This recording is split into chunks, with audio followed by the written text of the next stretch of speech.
Taylor doesn't have a diagnosis, one of the things that we've struggled a lot with is what can and she cannot do. And it's complicated because she doesn't have the verbal output. So you assume that since she's not speaking, that she's not understanding, or that she's not comprehending, or she's not retaining, or any of those other things. And we've learned over the years that she comprehends a lot and she retains a lot. But we have to speak to her in simple instructions and kind of one step at a time.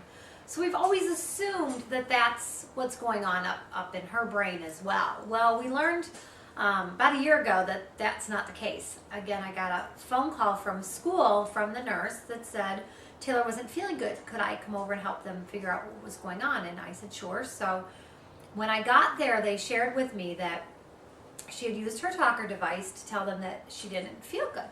So they asked her with her picture board, what's wrong? And she had pointed and said she had a stomach ache. And again, she was, 13, 14-year-old little girl. Stomach pains are very common. So they took her down to the nurse, and the nurse asked her, are you okay? And she said, no. She said, do you not feel good? No. Where do you hurt? And she again pointed to the stomach ache. So they asked her if she wanted to lay down or did she want some medicine, and she just didn't really want to do anything.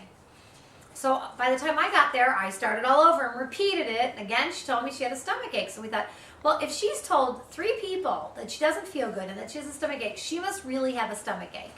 So I said, I'm going to take her home, give her some medicine, and just let her day be over at school. So I got her in the car and I pulled out her communication device and I said, Taylor, do you need some owie medicine? And no. Well, does it hurt so bad that we need to call Dr. Ken? No. And then I said, Taylor, do you have a stomach ache?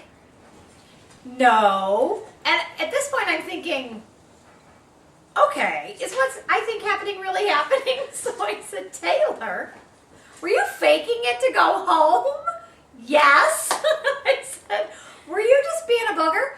Yeah. So again, do I scold her for lying to me? A nonverbal child lying, that's kind of an oxymoron in itself, but do I take her back to school, or do I say, okay, you get this one freebie and then you're toast? So we decided that if she had worked that hard to plan this scheme of going from I don't want to be sitting at my desk to how do I get home and then carrying it out, that she deserved to go home and sit on the couch.